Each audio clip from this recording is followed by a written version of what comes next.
Ball Pit has been incredibly addictive, and I can see why it's exploded in popularity. It's just good, simple fun that takes a really simple core gameplay concept and really runs with it. But, of course, it's not without some flaws. So let's get into it. At its core, Ball Pit is Brick Breaker, but it adds a lot more combos, mechanics, and roguelite elements to it. You shoot balls at enemies that spawn across the area and slowly march towards you. You gather up passives and mesh balls together to create your build and clear out the enemies. Because it's such a simple premise, it's super easy to pick up. But there's a surprising amount of gameplay variety and depth for such a simple concept, and it turns into a truly novel game the more you play through it. It's also worth noting now that this is a game with a lot of fun discovery elements. I don't think it's possible to more fully review this game without talking about a couple major mechanic spoilers, so I'll try to consolidate all of those into one section, and I'll warn about it beforehand. But if you really want that full discovery aspect, this is one of those games where you might enjoy going into it fully blind. In terms of second-to-second gameplay, you control your character's movement, where you aim your shots, and when you want to fire. It's a straightforward set of controls, even more so if you enable the auto-firing, which I basically always did. Along similar lines, there are game speed options, and I basically always played on full speed. Your movement is required to dodge attacks and AoEs from enemies, as well as pick up experience and items dropped by enemies that you kill. The leveling system feels very similar to Survivor-like or bullet hell in games and how you collect this experience. When you level up, you're given the option of several different options for balls or passives, either getting new ones to add to your build or leveling up old ones. Each ball or passive have 3 total levels they can get. In addition to experience, you pick up healing vials, some cross-run and progression resources that I'll talk about later on, and rainbow fusion orb things. These special orbs allow you to do fission, which levels up a randomized number of balls and relics, as well as fusion and evolution, which make up the more fun and unique build crafting part of Ball Pit. When you have 2 balls reach level 3, you can fuse them together. This combines their unique properties into one single ball. Basically, any 2 balls can be fused together, and this leads to incredibly fun combos. On their own, these balls have a lot of different effects, ranging from status effects like freezing or poisoning enemies, unique properties by passing through enemies, and unique on-hit effects, like spawning additional baby balls when you hit enemies. These effects themselves are already interesting, and the fusions take it so much further. There are super fun combos, like mixing a lightning ball with a fireball, so that when the ball hits enemies, it damages nearby enemies with lightning, and then the fire effect from the fireball means that all those enemies struck by lightning are now on fire and take fire damage. Beyond those more direct fusions, certain specific combinations can also have evolutions. Unlike fusions that are more immediate and direct combos, evolutions can lead to whole new effects and whole new gameplay mechanics. For example, fusing a bleed and poison ball together would make a new ball that applies both poison and bleed to enemies. But evolving them together gives you a virus ball that applies a new status effect of disease on enemies that can spread between them and damage whole masses of enemies. Ball Pit really lets you create these super overpowered builds, doesn't try to restrain you in how powerful they can get. More than just creating new combos, upgraded evolved balls can also be fused, and that can lead to entirely broken builds, especially when you fuse 2 powerful evolved balls together. I always like when roguelites have multiple uses for pieces of your build, like I talked about in my recent Lost in Random review. Ball Pit also has this sometimes where you want specific balls for their immediate effect, sometimes you want them for a fusion at one point, and sometimes you want them for a specific evolution later on. There's also a nice strategic element about choosing when you want to evolve versus fuse, especially for some specific evolutions that are initially weaker than their predecessors, but can later be turned into more powerful effects with subsequent fusions or level ups. The characters in Ball Pit pretty quickly have huge gameplay impact as well. I really love how meaningfully different some of these characters feel from each other, and because they're different mechanics, they often lead themselves to different build types as well. As a couple examples, one character has all the balls come from the back of the field instead of from your character, which is a notably powerful buff. But it also comes with this drawback where it's hard to target enemies in the front because you're always shooting from the back. So you run the risk of getting all enemies to 5 HP and never actually finishing them off and getting overwhelmed instead, as new enemies keep spawning behind those enemies you almost finished off but didn't quite kill. So this might encourage you to have at least one ball in your build that can pass through all of the enemies in order to act as a finisher of sorts. As another example, one character makes all your condition and status effects deal 4 times as much damage, but it removes the direct damage from all of your balls. This makes certain balls essentially useless, but it also allows you to supercharge other fun builds. And some of these characters also have nice minigames built into them, like the shield hero that allows you to increase the damage of all of your balls by having them bounce off your large shield wall. As you can see, this game has both simple gameplay and build crafting at its core, but there's actually a surprising amount of depth to these mechanics that was really enjoyable to explore and experiment with. Ball Pit also does a surprisingly good job with visual clarity, despite how cluttered the screen can get. It still reaches its limits at times, but status effects, enemy attacks, are all visually distinct in a way that gives you a lot of information from a quick glance. I started to allude to it earlier, but let's talk about the variety and randomness in Ball Pit. Ball Pit is a game that starts with a lot of RNG initially, but eventually gets heavily counterbalanced by a lot of counter RNG measures that you unlock with time. So let's start with variety that's not random. Obviously, character variety is one of those things, and it's a good source of variety, as I talked about earlier. There are also 8 different areas, and all these areas have different enemies and 3 different bosses. The enemy variety, both the basic enemies and the bosses themselves, was honestly surprisingly good for such a simple game. There are basic enemies that just move towards you and deal damage if they get too far, but there are also a lot of enemies that have unique projectile attacks, like homing attacks or AoE attacks that vary area to area. Some of these enemies also gain unique passive effects, like being immune from damage from one direction, healing their allies, things like that. Enemies have different shapes as well, which impacts how those balls bounce, and therefore how you want to target them, how you want to aim. The enemies will always spawn in slight variants, but it is basically the same for each area, run to run. So enemy variety is pretty fixed in that sense based on your pre-run choice, even if the variety between areas is pretty good. So a lot of that randomness and variety you don't choose run to run really comes into what makes up your build.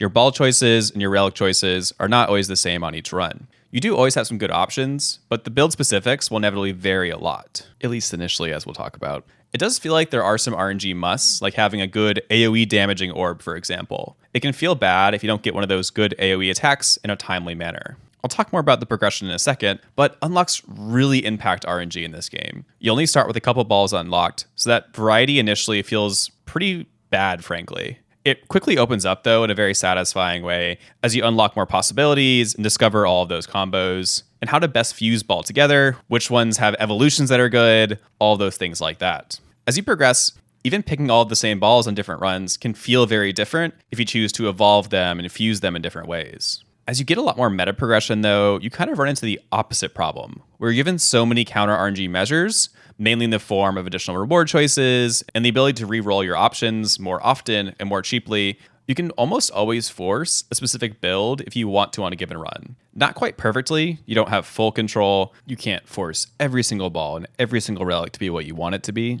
but it's honestly pretty close. You definitely get enough counter RNG measures to get a general build category if you want to. This obviously alleviates some of that frustration with not getting a good AoE damage ball, for example, but it also eliminates a lot of that pressure and creativity that comes with making do with what you've got, with dealing with the RNG. One thing I really like about Ball Pit is that there are very few truly bad or useless balls or relics. There are a couple that I don't like that much and almost never take, but even those have some good niche uses for specific builds or characters, like ones that pass through enemies to damage them, allowing for better targeting at times, even though I usually don't take those balls. And again, evolutions and fuses give all of the balls and relics additional use and consideration. As I mentioned before, this ability to think through different uses for each item when you're picking that up allows for a lot more fun build crafting, as well as different plans, contingency plans for how you want to use each ball and relic as you're playing through. For example, one ball inflicts blind on enemies, making them have a chance to miss their attack. On its own, it's pretty useless. But all of the evolutions that come from that ball are some of the most powerful in the game. So it's nicely balanced in that way where alone it's weak, but it has a lot of utility down the road. So I think the variety in Ball Pit is surprisingly good between the characters, the areas, and those different build crafting elements. It kind of falls apart a bit at the beginning due to fewer options, and again at the tail end due to arguably too much counter RNG or too much control over your build. But as a whole, I think it's pretty great. Now let's talk about progression and replayability in Ball Pit. As I mentioned before, there are some major reveals or spoilers, so as a warning, I'm going to include those at the end of this section. Progression in Ball Pit is expansive, and it's basically a whole second game, or at a minimum, a very fleshed out minigame. Between runs, you build up this town and farm area and manage 4 different resources, gold and 3 building resources. As you clear runs, you mainly get gold and a small amount of building resources. On the flip side, this meta progression town that you build up gives you mostly building resources with a smaller amount of raw gold.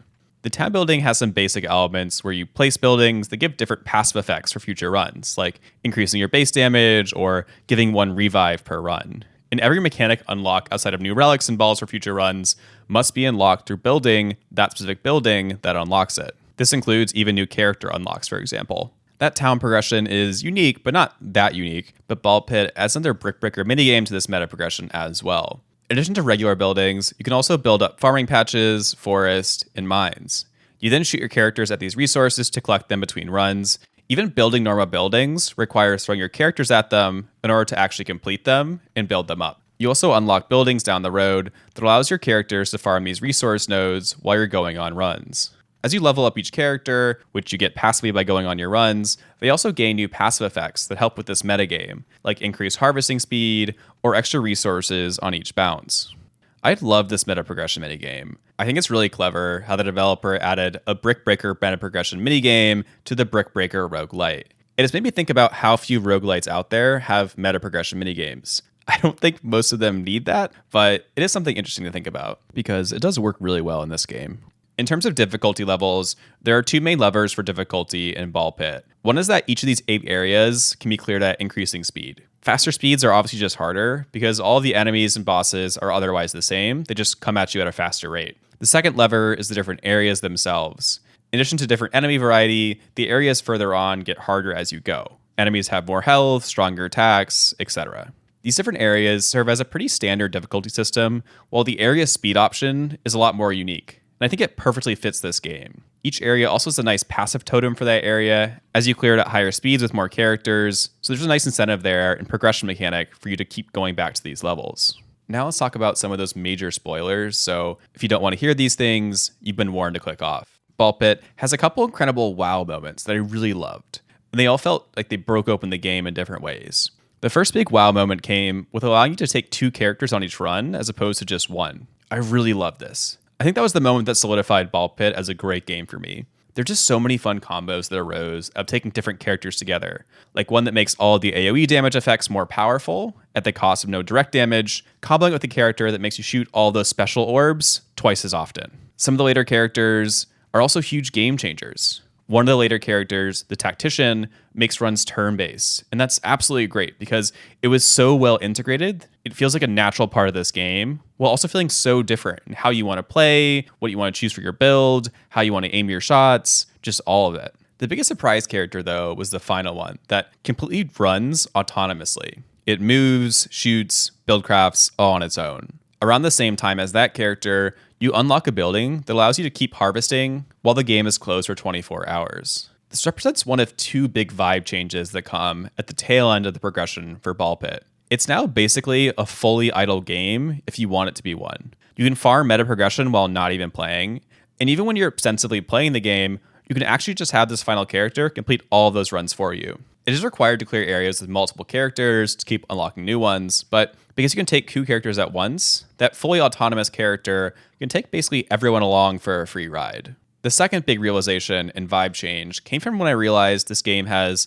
basically infinite progression scaling in multiple different ways. While there are areas and eventually limits in how fast you can make each area difficulty-wise, there appear to be unlimited New Game Plus options, where enemies in each area have increased health and deal more damage. But to counterbalance that, you can also have unlimited scaling in terms of your own power and vertical progression. Characters can individually keep leveling up, you can unlock buildings that can be infinitely upgraded, and completing areas at faster speeds and New Game Plus modes makes that area totem even stronger, giving you more powerful passive effects from them. Basically, Ball Pit loses a nice clear endpoint. And these 2 big vibe changes kind of lost me a bit in a different way. I actually do enjoy a good idle game, and I like games that allow you to have a more laid-back progression and playstyle. I play old school RuneScape, for example, and I've played Cookie Clicker in the past as well.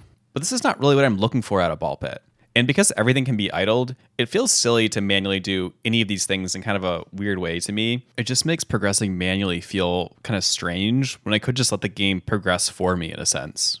So I feel kind of mixed on this gameplay shift. Unlocking these idle and infinite scaling mechanics means you basically beat the game anyways in a traditional sense. And it's not a bad thing for roguelites to have infinite things to do in regards to this infinite scaling. I'm still sending runs intermittently for fun because I love this game, but the degree of idle mechanics was a little much for me and not really what I was looking for out of this type of game. I guess if we have infinite difficulty levels and infinite vertical progression, having some of that vertical progression come from these idle things is fine, but I don't know how to explain it. It just feels kind of off to me. On the flip side, though, if you're someone that loves vertical progression, especially infinite scaling and things like that, Ball Pit has got you covered in the most truest sense of that infinity.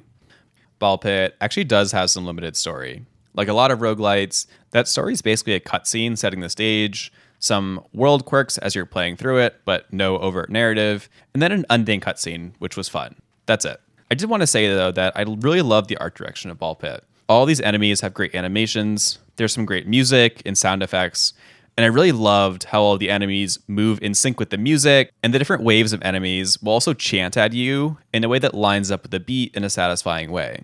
These design choices, like so many other parts of Ball Pit, just give it so much more life to the game, to what is ultimately at its core just jazzed up Brick Breaker. So what's my verdict on Ball Pit? I really love this game. It does one of the things I love about roguelites and takes a simple gameplay mechanic, in this case Brick Breaker, and allows for these super fun builds and other mechanics on top of it. There's a shocking amount of build variety and enemy mechanics that they fit into this pretty simple game.